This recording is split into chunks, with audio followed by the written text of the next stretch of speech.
Welcome to a new fREShCS tutorial.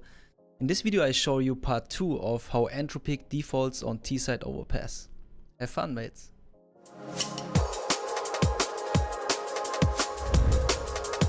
Now you will see the follow-up round from the Entropiq video part 1, which is linked in the description. And in this particular round you see how Entropiq freshen their defaulting style up with their structure which is kind of dynamic with several ideas from the IGL, and yeah, I like it a lot, so enjoy. With the overview I will show you how the round goes, which phases the round have.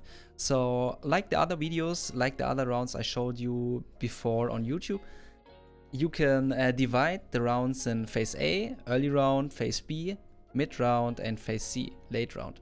And yeah, Entropiq begins in this round with a triple nade on B in the early round, and then capturing B short together with the con player. That's the early round. After they're getting a kill or getting the map control, they're going back to A, rotating to A and taking with the A player A long again, delayed in this case. Then going further in the mid round to harassing toilets, forcing rotations, and then the late round begins to go back to con like the round before and executing B. In general it looks like this. Yeah, I will fast forward it a little bit. Then you have the three guys triple nading the boost. Works perfect. Alex is down. Afterwards Nickelback flashes fREShCS delayed alone into B short. Then fREShCS contests Pepsor, gets the map control, Krad smoking off the connector, contacting forward, and luckily gets a kill. You will see it in the POV soon. And then afterwards the mid round begins on 1:15, and then together with Lucky, Elion and Nickelback, the team Entropiq gets a long control. Elion as an AWP holds the angles, then toilets control in the mid round, pressuring A, forcing the rotation, and going back through con to execute B. Fast summary of the rounds, but you need to get it in detail, so let's watch the POVs. The early round, phase A. We have Lucky or Lack1, who has the, I would say, the most easiest part. And with the nade, he lines up, he kills together with his teammates. Alex, you will see it 3 times, and then he's going for the R rotate. 150, that's all. Nickelback running and triple nades with his own lineup. Alex 2 goes back, spraying a little bit the smoke, flashing here, B short, delayed here, interesting flash. And he's banging, if anybody's want to take B short as a reaggression from the CTs, banging a little bit of smoke, harassing B, banging again, just waiting patiently, calls that a second smoke is out on B monster, and then taking the bomb, going through the middle side. fREShCS, who has normally the job in this game in this match as the B lurker, is molotoving B short. It's an interesting point, it's an important point I would say. Then nading with his own lineup, the boost, waiting in front of B short. That's a fast pace. He's just going after the nade directly into the B short. Runs out, checking the angles, contesting Pepsor. There it could be the second frag. Maybe it could have been fREShCS on Pepsor. Sometimes you need to take a risk, and Entropiq is famous for taking high risks in solo plays, but in my opinion, one of the best teams. You can see it in the HLTV, and best players who can force the team. And now he's, just holding the death angle. I would say that the lurk corner. This is in my opinion can be called the lurk corner on B short. Yeah, and that's it in the early round. He's triple nading with his teammates, capturing B short, waiting, holding patiently as a lurker can be. Krad, the con player, jumping into connector, molotoving. There could have been a contest with an AWP, but luckily, they don't do anything. The nade is interesting with a jump throw. It's landing directly in the connector on the upper side. Now he's lurking together with fREShCS, who has taken B short. So Krad has an active part 2 in the early round to harassing the connector, forcing him back. Then yeah, he's checking the angles if anybody boosts, and he's just spraying these angles, which is important this round because he gets a kill. And even like I was, he's surprised to kill Mezi. Vak in the chat, please, in the Twitch chat. Yeah, harassing again. And then he falls back. He would have been ready if fREShCS was killed or would have been killed. He is the guy who's trading his teammates. So fREShCS is not only alone the guy who's taking B short because the con player is still on track. The main AWPer, Elian, he is the guy in the middle. And this is an important point. If everybody went to B, nobody is on A, and A can be captured. And yeah, he's the guy who needs to secure the position. And with the Molotov for the party area, he's forcing anybody out who is going for map control. And then he's holding this angle. That's an interesting one. So you can see guys running through the playground. And he's holding 10 seconds, you can say, 130 in the early round. And now we need to be careful because anybody can stand there. So he's ready to fight, and he zooms in, is ready to kill if anybody runs through his crosshair. Just holding a long, then middle together with his mates, and then the mid round begins. The mid round with Lucky, who was the first guy I showed you in the phase A. The phase B is Lucky clearing the left side. Because anybody, this is an interesting factor, anybody from the CTs could have moved early in this corner. I have no specific name of it, maybe the CT, a long lurk corner. And then Lucky, this is a point, if any AWPer stands there, Lucky's dead. So this is a high risk factor. Lucky just clears the A middle, running together with Nickelback. Very, very fast with this flashbang. Just simple. Into A short, and then his teammate Molotovs, which I can show you now. Nickelback drops the bomb, running to A long, contesting anybody who stands in his way with the flashbang from the AWPer. He's the first one. The entry of the A long tag, or the delayed A long tag, waiting for his teammate to come to trade him. And now he's taking the lead again. And yeah, harassing A middle, molotoving the corner that nobody can stand there. And he's making just some noise. And yeah, as I said before, as in the video part number 1, it's the goal from Entropiq to harass A side, to gain map control and to let Fnatic be not known where the T's will end. And the AWPer now doing his job, just holding the angle, supporting his teammates, starts to support with the flashbang and holding angles again. Holding the sniper angle, the toilets angle, sniper angle. I will fast forward again. And now Elian, interesting one, he's the guy who's contesting the A long players alone.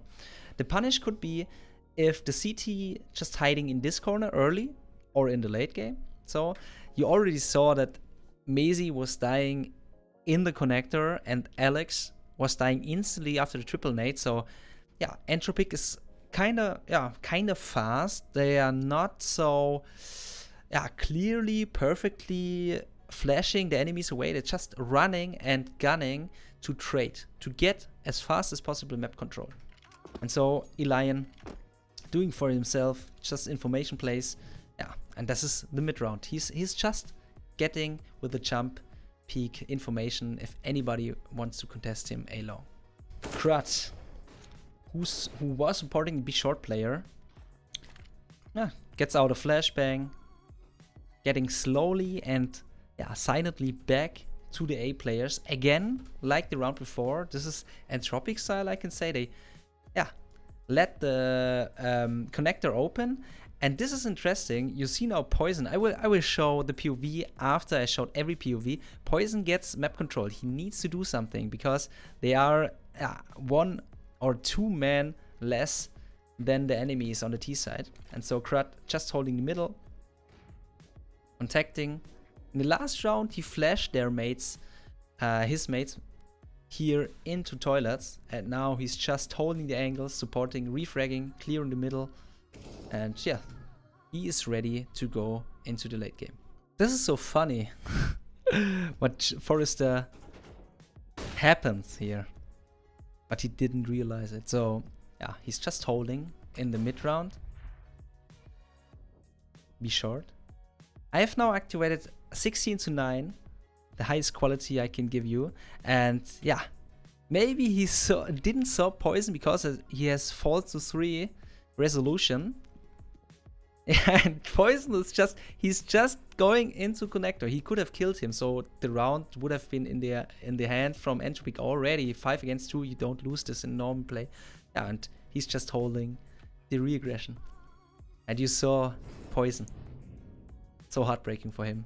Yeah, I feel pity a little bit. The late round starts. Lucky, together with his mate, with the call from Nickelback, the IGL I guess, is to recapture Con fast. Yeah, and then execute in B. And Lucky has a nice Molotov. He's just going into this corner and he's aiming beneath this ledge, this metal ledge here, just on this scratch in the wall, this brown one, and Molotoving the headshot area here. I like it. You can copy it. It's a good Molotov. And then, yeah, they're just going for a trade. No flashbang. First, they could have flashed, but they're just going for the trade. They are confident that the CTs, maybe at least one has rotated, or they just need to kill 2 guys on the B side. And they are confident in this play. I don't need to show you further in this round. Fnatic is going to save, and yeah, Entropiq win the round, so I can keep it short for you. Now to Captain Nickelback in phase C, who has called, let's go fast B. He's just stepping into the connector, smoking the heaven area, and now he's an interesting point to entering B without flashbang, but he still has a very nice, in my opinion, entry pathing.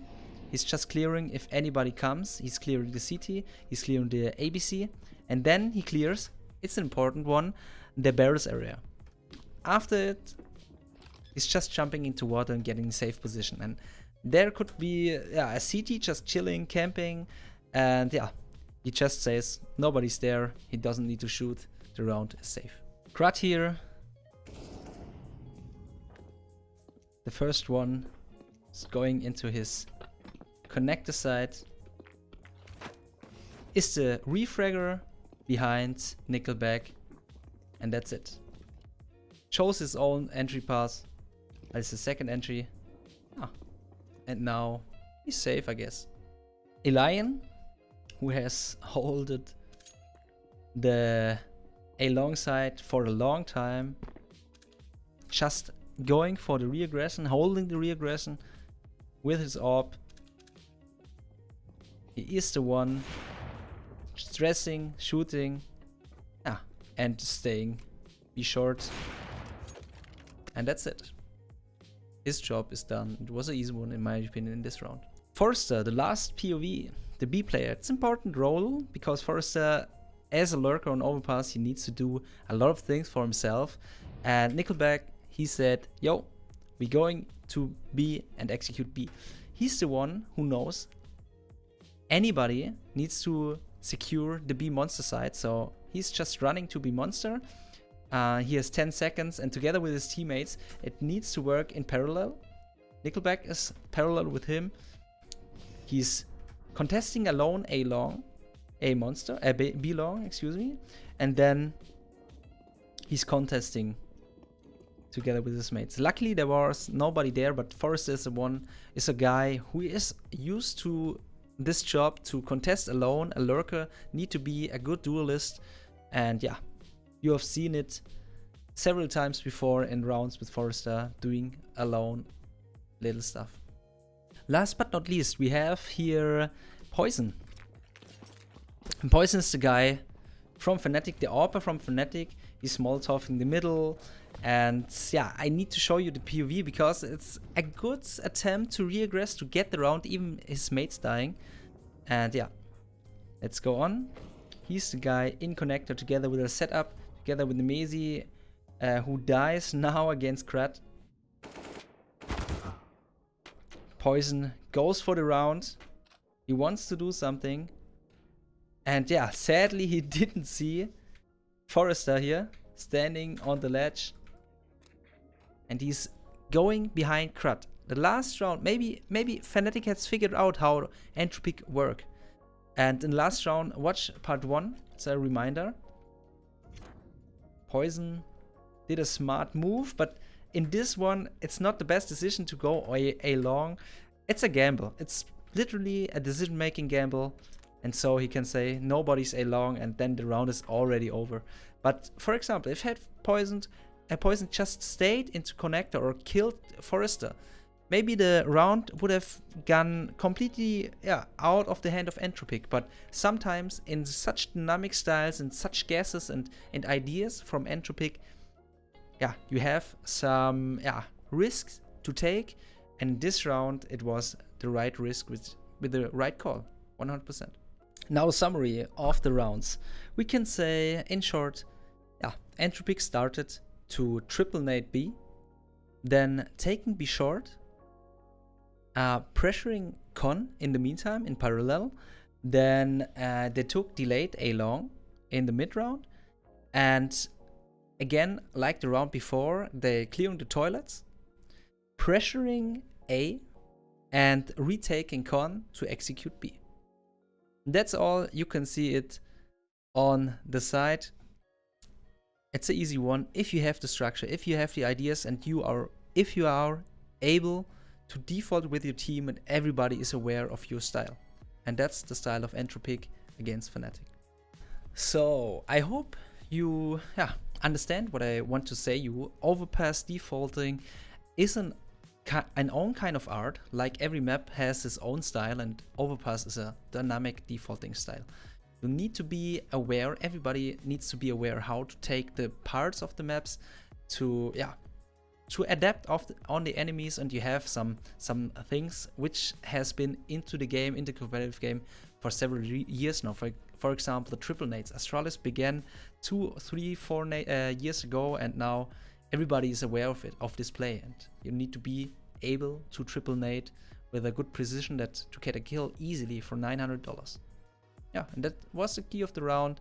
But anyway, if you want to have more content, just search in the YouTube channel of mine and come to Twitch and visit my channel if you want. Yeah, I'm happy to see everybody who greets me into the stream or in the comments.